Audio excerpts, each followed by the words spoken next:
Hello everyone, and welcome to the Skyscrapers Corner. Look at any major city today, and you'll see a relentless race to the clouds. Steel, glass, and concrete piercing the sky, defining our urban centers and projecting economic power to the world. We call them skyscrapers. But what if I told you that some of the tallest structures on Earth aren't skyscrapers at all? We throw the word skyscraper around constantly, but in the world of structural engineering and architecture, you can't just stack steel 1,000 feet in the air and claim you've built one. There is an internationally recognized, yet unofficial, rulebook. Today, we are breaking down the anatomy of a skyscraper, from the engineering rules that disqualify some of your favorite landmarks, to the billion-dollar controversies over how we actually measure them.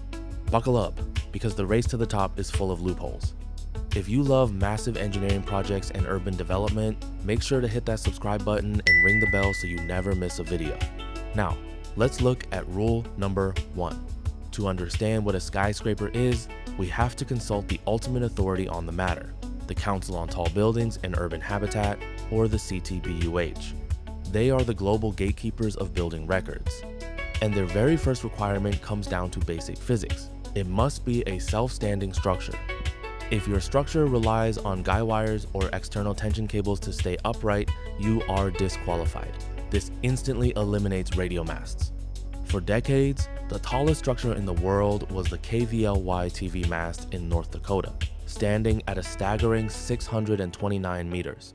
But because it relies on a web of cables anchored to the ground to keep from tipping over in the wind, it is classified simply as a guy-ed mast.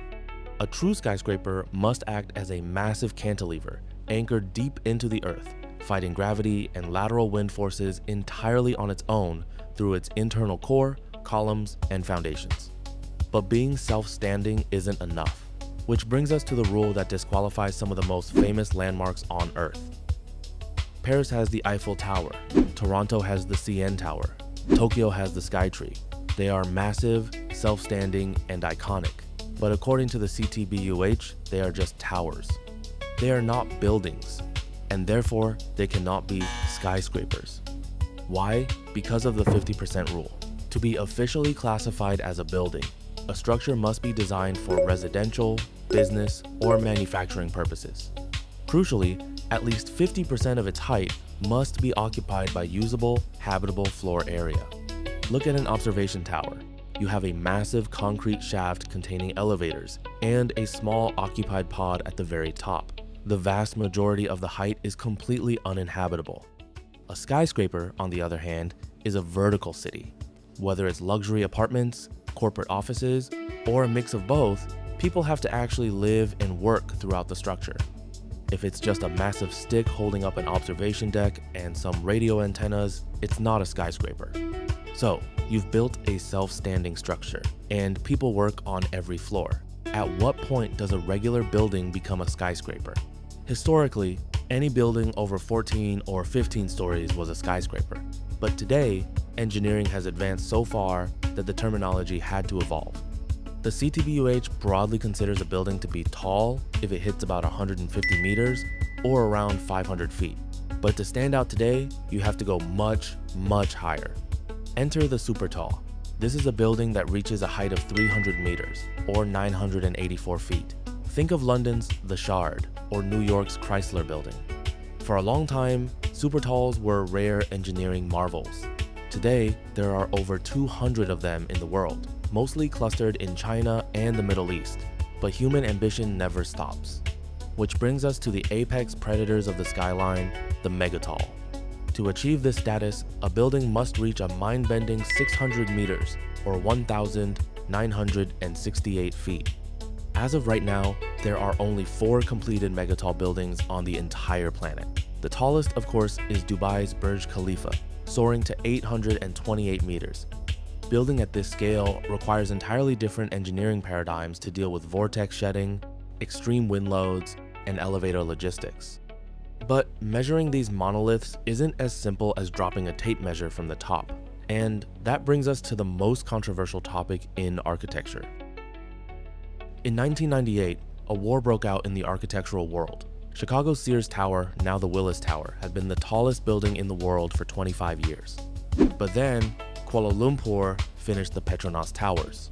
If you stood on the roof of the Sears Tower, you would be looking down at the roof of the Petronas Towers, and yet the CTBUH officially stripped Chicago of the title and gave it to Malaysia. Why? Because of the definition of the architectural top. The official rule is that a building's height is measured from the lowest significant open-air pedestrian entrance all the way to the architectural top. This includes spires, because they are considered a permanent part of the building's architectural design. But it excludes antennas, flagpoles, and functional equipment, which can be easily added or removed. The Sears Tower had massive antennas. They didn't count. The Petronas Towers had decorative structural spires. They did count. This loophole has led to a controversial phenomenon known as vanity height. Vanity height is the distance between a building's highest occupied floor and its architectural top. Essentially, it's unusable space built purely to inflate the building's official height. Take the Burj Khalifa. Nearly 30% of its height, over 240 meters, is completely unoccupied spire. That vanity height alone would be the tallest building in many European countries. Architects will argue that spires are essential to the artistic proportion of a building. Critics will say it's just cheating to win a global measuring contest. But as long as the rules remain, developers will keep building massive, empty spires to claim their spot in the record books. So, the next time you look up at a soaring skyline, remember, you're not just looking at steel and glass. You're looking at strict mathematical rules, clever architectural loopholes, and an endless human desire to touch the sky. What do you think? Should building height be measured by the highest occupied floor, or do spires count? Let us know down in the comments. We read all of them.